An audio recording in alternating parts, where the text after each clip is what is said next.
N'est-ce pas, qui s'occupent de leur mari, de leurs enfants, tout ça. La sœur dit, nous avons l'Esprit de Dieu. Hein, pour être, n'est-ce pas, plus profond, elle veut dire que ben, la vertu en Christ, c'est la meilleure. Comme pour dire que celle que le monde propose, ce n'est pas la vraie vertu. La vraie vertu, c'est celle qui est en Christ. Pourquoi elle est vraie? Parce qu'elle, au moins, elle a acquis une connaissance par rapport à la parole de Dieu qui lui demande d'instruire ses enfants selon les voies de Dieu. Et nous voyons que certaines femmes dans le monde qui ont des complications d'éduquer leurs enfants. Elles font tout dans leur maison. Elles apportent une pierre à l'édifice quand l'homme n'en a pas. Mais on retrouve des enfants qui sont vraiment dans l'ignorance de tout. Maintenant, comment comprendre? Parce que la vraie vertu, je partage cette assertion. C'est vrai que j'ai pas le droit de partager les avis. Voilà, je n'ai pas ce droit-là. Mais j'aime cette assertion-là, la vraie vertu, c'est dans le Seigneur. Et vous avez dit que la vertu qu'on trouve sur ces femmes du monde ou chez les mondains, c'est pas la vraie. Parce que Jésus n'est pas au centre. Et vous êtes allé très loin en disant que là-bas, on trouve des enfants qui font tout. Maintenant, pour nous qui sommes des vertueux, des hommes vertueux, comment expliquer que nous avons aussi des enfants autour de nous qui font tout, puisque nous avons la vertu de Christ? Des enfants, des hommes de Dieu qui ont des enfants. Les hommes et les femmes de Dieu, nous tous. Oui, c'est des situations qui peuvent arriver. Parce que vous avez dit que leur vertu là-bas, ils ne disciplinent pas en fait. Oui, effectivement. Mais nous qui avons la vertu, nous devons instruire nos enfants selon la voie du Seigneur, ce que la Bible dit. Il y a aussi le temps de Dieu, pasteur. C'est-à-dire? Il y a le temps de Dieu. C'est-à-dire un homme qui est pasteur ou un homme, une femme qui est docteur ou évangéliste peut avoir des enfants qui sont un peu de docteur, ne veut pas dire qu'il n'y a pas de discipline. Il y a le temps de Dieu. Il y a le temps de Dieu. Tu peux éduquer ton enfant dans les voies de Dieu. Et si ce n'est pas le temps de Dieu, l'enfant ne sera pas avec toi. Donc, le problème du changement est dû au temps de Dieu. Est-ce que l'homme lui-même, l'enfant lui-même ne peut pas être réfractaire au changement? Est-ce qu'il ne peut pas refuser de changer? La société où nous sommes aussi éduque l'enfant. Donc il n'y a pas le temps de Dieu.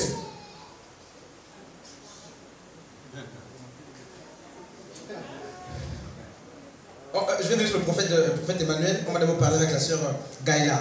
Alors la sœur Gaïla, il y a une question qui a été posée, ça fait pas longtemps par le peuple, n'est-ce pas?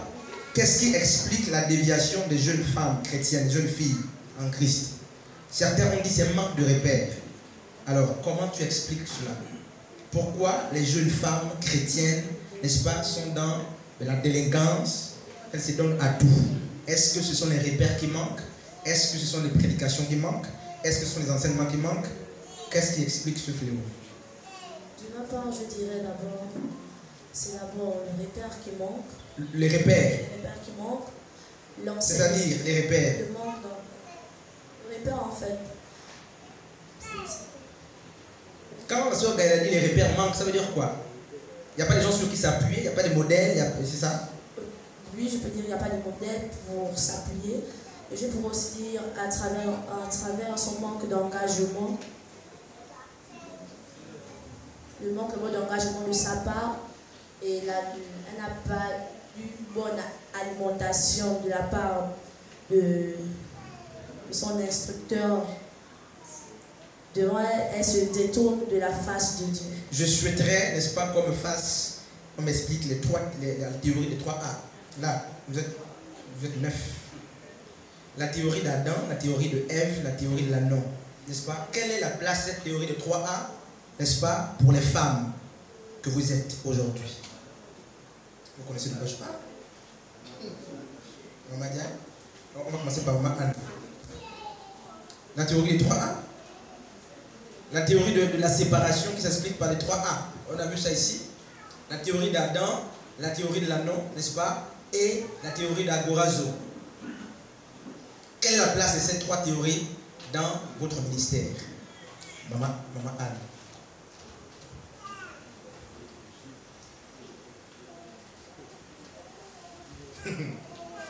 Maman Anne.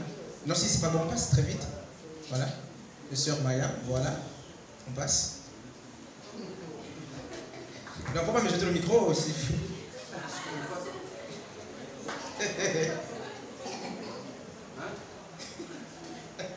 La théorie de 3A. On a dit qu'on peut expliquer la séparation par la théorie d'Adam, n'est-ce pas? On peut expliquer la séparation. Parce que vous ne pouvez pas être une femme engagée s'il n'y a pas eu la séparation depuis le départ.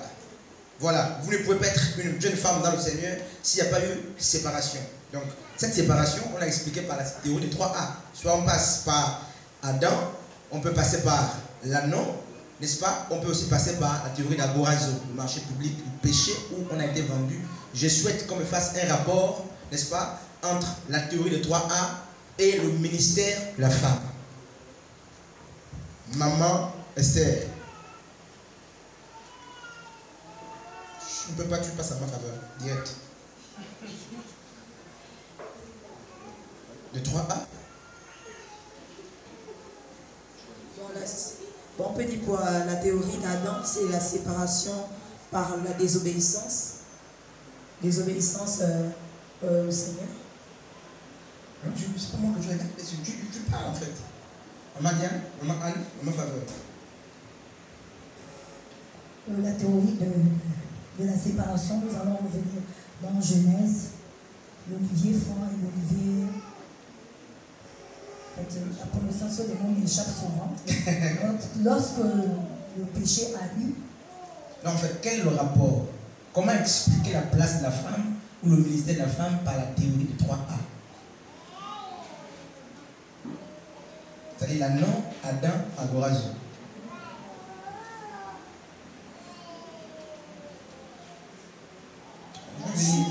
Là.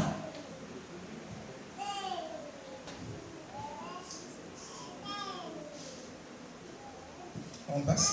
Si on ne passe, tu passes à Sœur Gaïla. Sœur Gaïla. Comment expliquer la place de la femme en utilisant la théorie de 3A? Pourquoi est-ce que vous connaissez la théorie de 3A? Mais vous l'avez déjà cité, Pasteur Christ. C'est quoi? Adam, l'anneau, Agorazo. On a expliqué les théories là et fait le rapport avec la place de la femme, avec le ministère de la femme. Parce qu'aucune femme ne peut avoir un ministère s'il n'y a pas eu de séparation. Et les séparations s'expliquent par les théories. Lorsqu'on parle de l'anneau, dans le livre de Marc 11, le maître, qui était Jésus, pouvait dire que aller détacher l'anneau. Et par là, je peux dire en rapport avec le ministère de la femme, et que l'anneau ne pouvait pas rester telle qu'elle était, parce qu'il fallait forcément une séparation. Il n'y avait que le maître qui pouvait apporter cette séparation-là. Donc c'est le maître lui-même qui apporte, qui donne à l'anneau cette liberté-là. Et la femme ne peut faire ce qu'elle fait ou ce qu'elle doit faire sans qu'il y ait au préalable une séparation ou une liberté. Et maintenant, par rapport à Agorazo, dont on a longuement parlé. Agorazo, la place de la théorie d'Agorazo avec le ministère de la femme. Le rapport. Le rapport est que, avant, l'homme en général, qui inclut aussi la femme, était vendu sur le marché, dans le marché du péché. Et de là est né exagorazo, qui veut dire sortir du marché, sortir du péché. Et la femme ne peut faire son ministère si elle ne sort pas de là où elle était, si elle ne sort pas de ce qu'elle avait déjà fait au préalable.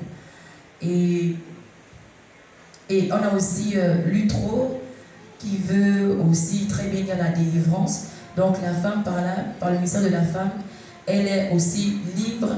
Elle est d'abord séparée, et maintenant, au travers de la séparation, elle est libre de maintenant... Libre, pas livre. Libre, oui, libre de faire son ministère, voilà. Il y a une théorie qui manque sur Elsa, oui. La théorie sur Elsa. La théorie d'Adam. Non, on a expliqué la théorie de l'anneau, d'Agorazo, la théorie d'Adam. Donc la soeur Lady a dit avec l'anneau, il faut se séparer, tout ça, n'est-ce pas? Il faut que l'anneau soit délié. Donc, bon, maintenant pour vous qui êtes les femmes là, l'anneau c'est l'image de quoi ou de qui? Sœur Gaëlle, sœur Elsa. Non, c'est l'image on va dire, de la fille ordinaire qui se convertit. L'anneau. Après la séparation, n'est-ce pas? Après la séparation, puisque l'anneau était attaché. Après la séparation, l'anneau renvoie maintenant à quoi? Lorsqu'on compare le thème de ce soir. L'anneau renvoie à la femme. À la femme, n'est-ce pas? Et qu'est-ce que l'anneau a fait? Après la séparation, est-ce que Dieu a pris l'anneau et laissé comme ça dans l'oisiveté? Non, non. Oui, m'explique. L'anneau a servi à porter le maître. Pour aller où? Pour entrer dans Jérusalem. Dans Jérusalem, sur grâce. Qu'est-ce qu'on comprend? On comprend par là que l'anneau qui représente, on va dire, la femme et l'appel de Jésus-Christ. Ça veut dire que maintenant la femme rentre, on va dire, dans son appel, elle rentre maintenant dans le service. Dans le service. Maintenant, comment comprendre que dans l'église, il y a des femmes oisives? Sur Gaïla.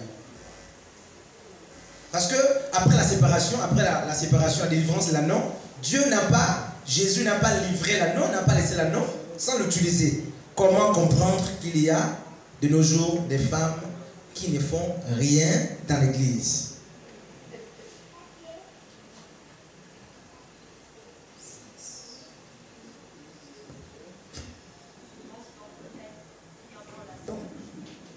Être dans l'assemblée et toujours être attaché à un endroit. Assurément, ces femmes n'ont pas encore compris à quoi elles étaient appelées, ces femmes. Assurément, n'ont pas encore ministère et que le maître avait besoin d'elles. Ok, sur Gaïla, bientôt la fin, il reste 30 minutes.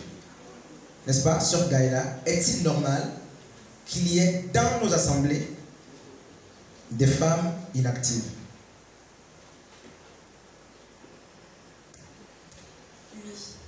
C'est normal. C'est sûr qu'elle a dit que c'est normal qu'il y ait des femmes qui ne font rien, n'est-ce pas? Maman Diane, pourquoi il y a des femmes qui ne veulent pas travailler pour le Seigneur?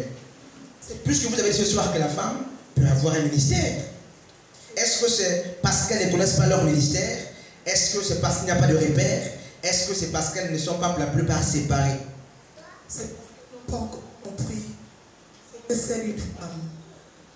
Elles n'ont pas encore compris leur rôle dans le Seigneur. En tant que femme, elles n'ont pas encore compris. Et quelle exhortation maman Diane peut lancer à toutes ces femmes qui vous écoutent et qui, pour la plupart, ont peur d'enseigner, peur de prêcher, peur de rendre, n'est-ce pas, témoignage, tout ça. Quelle est l'exhortation que vous pouvez apporter? Ce que je peux apporter à une femme qui n'est pas encore engagée, c'est de l'encourager à servir le Seigneur. C'est tout ce que je pourrais dire. Avant de revenir, on va faire un dernier tour de table. On va prendre 2 interventions ici. Sœur Darlise. Que l'on ne s'éloigne pas de certaines choses. La Bible déclare que Dieu a fait l'homme selon le texte. J'aimerais que nous restons d'abord sur le texte, n'allons pas dans le second contexte du texte, restons dans le premier texte, dans le premier contexte, terre à terre. Dieu a fait l'homme à son image et à sa ressemblance. Alléluia. Et la Bible va dire que la femme a été, elle, semblable de l'homme. Quand on essaie de comprendre ce que Dieu dit ici, c'est comme si Dieu disait, je vais me physifier, je vais me matérialiser en créant quelque chose qui est moi, parce que moi je suis esprit. Je vais donc fabriquer quelque chose physique qui me ressemble, qui a les mêmes attitudes, qui a les mêmes traits de caractère que moi, parce qu'on parle d'image et de ressemblance. Mais la femme est semblable à l'homme. Donc, physiquement, quand on regarde, la femme ne ressemble pas à l'homme. Donc, ça veut dire que sur le point physique, Dieu ne parlait pas déjà de ça. Dieu ne disait pas que la femme doit être l'égale à l'homme sur l'apparence physique. Donc, le fait d'être semblable là a une autre signification. Si Dieu a fait l'homme à son image et à sa ressemblance, normalement, on peut dire que l'homme c'est Dieu. On peut le dire, que l'homme c'est Dieu. C'est une équation mathématique. Si toi et moi on est pareil, si je t'ai fait à mon image, à ma ressemblance, ça veut dire que tu es moi.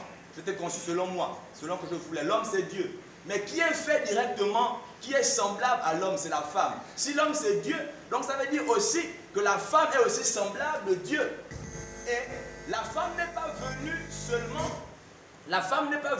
seulement, pour accomplir une mission comme j'entends, c'est vrai que ça c'est après maintenant que Dieu va nous multiplier, où la femme n'est pas venue seulement pour une mission, sinon d'abord pour une mission de multiplication. La femme est d'abord venue pour une mission pour aider Dieu. Parce que lui avait remarqué en lui-même qu'il y a des choses certainement qu'il ne pouvait pas faire seul. Il fallait que la femme soit là. Quand je parle de Dieu ici, je parle de